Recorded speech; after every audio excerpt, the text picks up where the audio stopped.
guys, today's video is going to be talking about why you don't necessarily need self-concept. This is something that the concept of self-concept and the practice of it is what I recommend to clients, to my viewers, to you guys. So it does sound perhaps a little bit hypocritical, but essentially I've realized for myself that I personally, and I've seen other people talk about it, and I realized for myself that self-concept is not what's going to get me my specific manifestations, tangible items, intangible relationships, having a relationship with certain people. That's nothing to do with self-concept itself. It comes about when you create an assumption about that person. Because yes, self-concept is important and beneficial and positive. It always has been, always will be. But really what you need to change is your assumptions about that desire, about that person, about that job. That's what is essential. So that's what we're going to be talking about in today's video. Please stay tuned, do thumbs up and subscribe, watch through the whole video, because it would really help me out and it would help you guys, because I'm talking about all different points, different aspects of what I mean by not needing self-concept. And do check out my coaching information linked below on my Instagram page, LOA Coaching. If you feel like you'd like one-on-one help, you can get all the information there on what I offer. So let's just get started.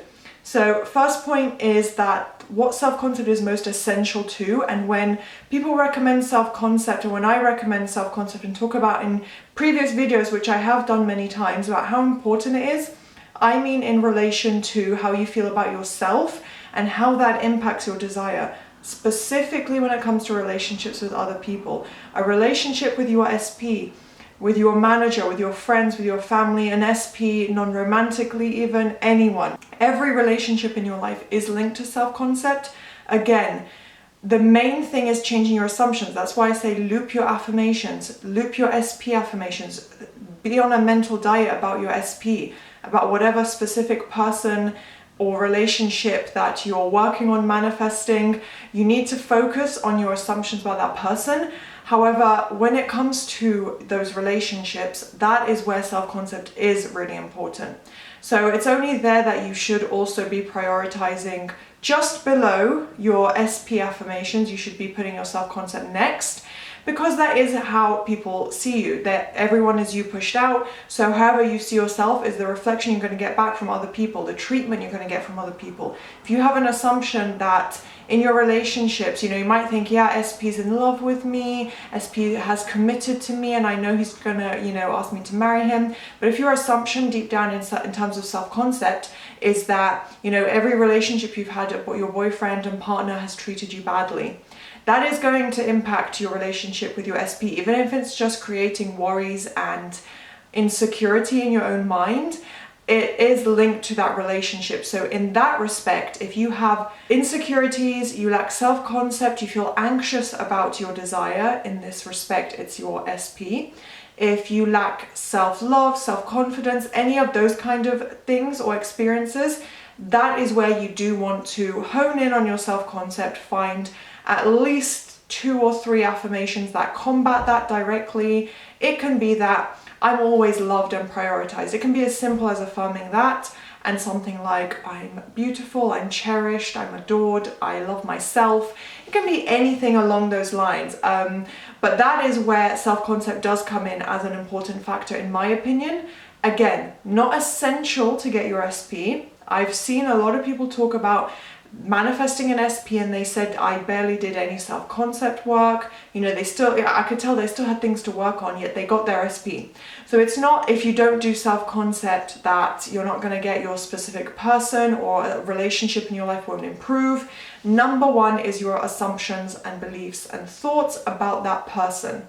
And again, if you suffer from any kind of self-concept issues, such as loving yourself, feeling confident, feeling secure in that relationship within reason. Obviously, we as humans all have moments of doubt or questioning or uncertainty. But I mean, if you really feel like, oh my God, they're too good for me, or oh, it's too good to be true, what if they leave me? If you're having thoughts like that, you really need to develop your self-concept and start affirming things like, I'm chosen and prioritized. no one can ever leave me once they experience how amazing I am.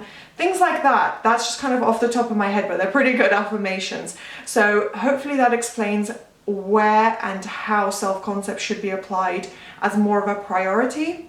But I also want to explain, and I had a comment recently, literally this morning actually, I read it and I replied to the girl that I'm going to talk about this in today's video, because she was saying how that my advice has been really simple and it's really helped clarify things for her, which is amazing. I love hearing that stuff from you guys. And that she realized, you know, self-concept is not the be-all end-all, that she was so worried about people talking about self-concept. And I used to be this way when I first started. I was like, I'm gonna have 50 self-concept affirmations. But I've realized really it's not that important. I go days sometimes without doing any self-concept work, and I'm still manifesting or seeing movement or seeing birds before land about what I want. And it hasn't caused insecurity. Obviously, again, self-concept is a very positive thing. You will never ever harm yourself from doing it. But usually, if you want to manifest a specific thing faster and you just care more about that specific thing, you can go without self-concept. Where I would highly recommend it is if you feel insecurity. So I think I've kind of clarified that as much as I can. Hopefully that makes sense to you guys, where and how to prioritize it, the do's and don'ts of overdoing self-concept, which isn't really a thing, but it's not like something you need to worry about. Be like, I have to do 30 minutes of self-concept today. So in that respect, I guess you could say you're overdoing self-concept, which I suppose that's not the correct wording, but what I mean by that is you're doing it from a place of anxiety or insecurity. You think that without self-concept or without saying all these things, your SP won't come back. That's kind of a hindrance. You don't need that to get your person back, to get any specific relationship improved in your life. Even material things. I know I'm talking a lot about relationships, but any of your manifestations or desires, self-concept is not the thing that's going to get it for you, because you can believe amazing things about yourself, have the best confidence in the world, feel like everyone wants you, everyone loves you, everyone adores you, but if you haven't said it specifically for SP, it's not going to fully directly apply to them, because it's more of a generalization that, yeah, everyone loves me, I'm always loved and cherished and adored.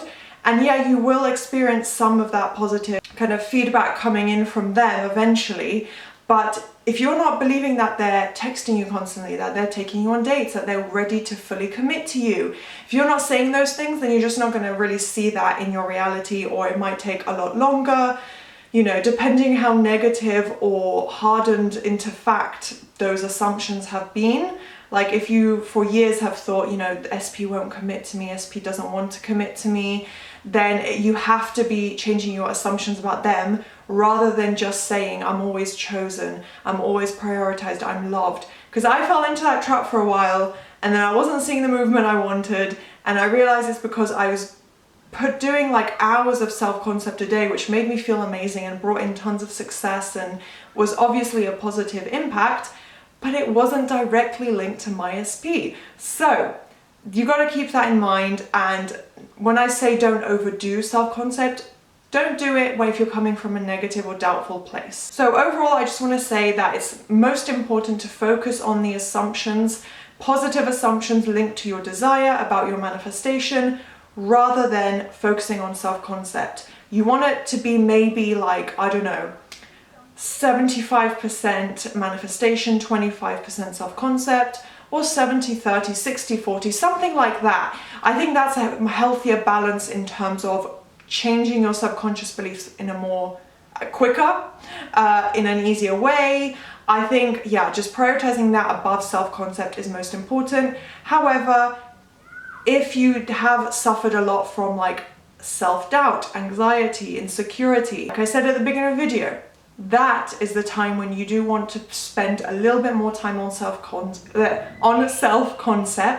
rather than just on your manifestation. So I think I'm going to wrap this video up here. It's not long, it's about half the length of my previous videos this past week, but I wanted this to be a little bit more concise, a little bit of just like general tips and explanations about self-concept. Hopefully it helped. I think I've explained as best as I can why it's not hypocritical in relation to my past videos, because I do value self-concept. It's always going to help you. It will never harm you to do self-concept. but it might delay your other manifestations if you're spending too much of your focus on just that. So do thumbs up and subscribe if this was helpful, useful, inspirational in any way. I'd love to hear your feedback in the comments, and I'll see you next time. Bye!